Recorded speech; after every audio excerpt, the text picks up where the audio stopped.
If you've been injured because of the negligence of somebody else, for example, in a car crash, there's obviously the before it happened and then the aftermath, and it's very important that you take care of yourself in the aftermath. One way to do it is to make sure that you have the right lawyer working for you. We oftentimes are called by people who know already when they call us that we're the firm that they want to hire. They were referred by a prior client or a family member, and when they call us, mostly what they want is for us to just get started right away.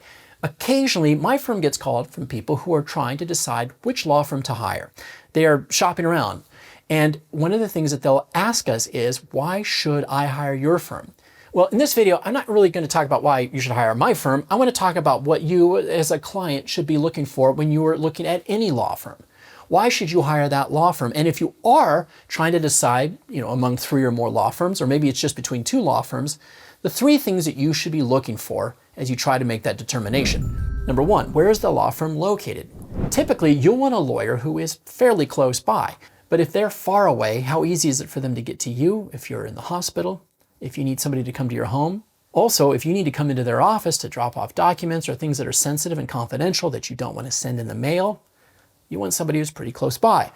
Also, if you need to do depositions and you need to go into the office and speak with the attorney, you want somebody pretty close by. Now, there's not a law firm on every corner, and the good law firm that you want to hire may not be in your neighborhood, and that's okay. As long as they're relatively close by and you feel that you can access them and that they can support you from wherever you are, I think that's a good first step. Another reason why it's important to know where your law firm is because they may not even be located in your state. There are a lot of law firms that try to practice law in other states. They might have somebody who's licensed in that state but living somewhere else. That can be okay under the law, but it could be problematic for your case. Just because somebody's licensed to practice law in your state doesn't mean they actually understand how to practice law effectively in your state. If they aren't familiar with the judges, a potential jury pool, even the opposing attorneys, it makes them less effective at trying to really advocate for you. A good lawyer knows the environment in which they practice, they know the environment in which you were injured, and they can bring that knowledge and that wisdom and that experience on behalf of you to try to get a better outcome for you. Many lawyers are trying to practice now outside the state in which they live, in which they primarily work. Now they're trying to do it virtually, and so that can be both inconvenient for you and potentially a problem for your case. The long-term value of your case could be impacted if you've got a lawyer who really isn't very comfortable or very experienced in your state, and even in maybe your local jurisdiction. Now, keep in mind, certain states will have regulations that might allow a lawyer from another state to come in on a temporary basis and in a limited capacity to practice law. But if you've got a lawyer who's not operating and not licensed in the state where your claim happened, it could be a problem for you. Not because you're going to get in trouble and thrown in jail, but because it could impact A, the value of your case later, or the ability of that lawyer to actually effectively move your case forward, and they may blow a statute of limitations. Well, what is a blown statute of limitations, and why does it sound so serious? It is serious, and I cover it in a different video, so please check that out. Why is it important to have a lawyer who is nearby? It's convenient for you. They're going to know the jurisdiction, they're going to know the judges, they're going to know the potential jury pool, and it makes for a better case for you. Usually that will improve your case outcome. Can't guarantee it, but it can usually make a big difference. Number 2, what do their reviews say about them? And I'm talking about online reviews. Look, it's a scramble.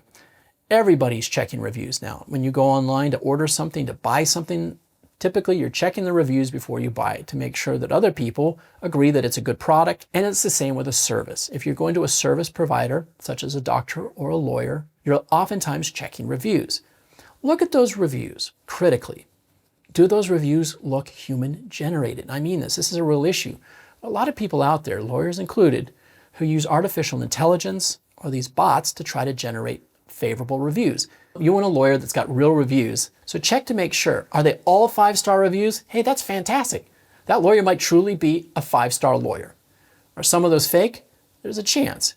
It is rare that you will see a product that has just 5 stars across the board. Do a gut check. Check the favorable reviews. Make sure you check any unfavorable reviews as well, and just see, how did that law firm respond to the unfavorable reviews? Were they defensive? Did they try to pick a fight with the person who left the review? And by the way, did that review even seem to come from a client? So check reviews. Number 3, and this is important, which is the fee structure. How is the attorney going to get paid, and how much are they charging? Typically, a personal injury lawyer is going to operate on a contingency fee basis. It means it's a percentage fee to them of whatever recovery they get for you. Now, I really go in depth in talking about contingency fees in a different video, and I encourage you to check that out.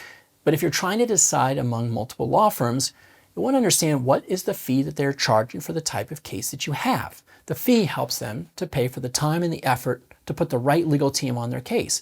And if they're reducing their fee too much, and it's pretty dramatic, what does it say about the kind of team that you're going to get? A law firm that's trying to cut their fee to get your business is doing one of two different things. Showing you that they're desperate. Two, showing you that they don't really understand what it's going to take to move your case forward. Pushing a case forward as a lawyer takes time, it takes expertise, and it takes money. A good law firm is going to pay for all of the costs up front, knowing that if they are not successful, they're not going to get those costs back, and they're also not going to get reimbursed for all of the time that they put into your case. So if they're reducing their fee on the front end just to try to get your business, you have to ask yourself, are they really prepared? Do they know what it's going to take to move my case forward? Bottom line, do some research, trust your gut, and I wish you all the best. I hope this was helpful, and I'm happy to answer any questions you might have as you set out to try to find a lawyer. So let me know in the comments below or send us a message. Thank you.